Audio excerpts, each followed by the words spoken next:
एक बार एक गांव में साधु आया था जो भगवान पर विश्वास रखता था। एक बार वो साधु पेड़ के नीचे बैठा था। वो भगवान को याद कर रहा था। तभी अचानक पूरे गांव में बाढ़ आ गई। सब लोग अपना बोरिया बिस्तर लेकर ऊपर पहाड़ की ओर दौड़ रहे थे। उनमें से एक आदमी ने देखा कि साधु जी इस हालत में भी भगवान की तपस्या कर रहे हैं। तभी उसने सोचा कि साधु जी अपने आप को बचाने के लिए कहीं क्यों नहीं जा रहे हैं।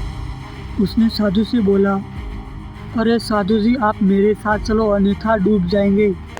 साधु बोले, अरे हमें क्या होगा, अरे मैं इतनी तपस्या करता हूँ, मुझे कुछ नहीं होगा, मुझे भगवान अवश्य बचाएगा। तभी वो आदमी वहाँ से चला गया। अब बाढ़ इतनी आ गई थी कि साधु जी डूब रहे थे। तभी एक नाव वाला ने आया और नाव वालों ने कहा कि साधु जी हमारे अंदर आ जाओ। साधु जी ने मना कर दिया। साधु जी ने कहा, ईश्वर हमारी सहायता करेगा, आप चले जाओ। पानी इतना आ गया कि साधु के सर तक पानी आ गया। तभी लोगों को बचाने के लिए हेलीकॉप्टर आए। तब लास्ट हेलीकॉप्टर ने साधु जी को बचाने के लिए आया।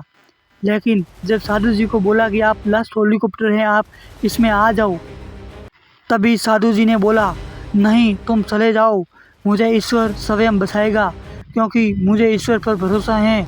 मैं इतनी साधना करता हूँ। और ऐसे में पूरा डूब गए और साधु जी की मृत्यु हो गई।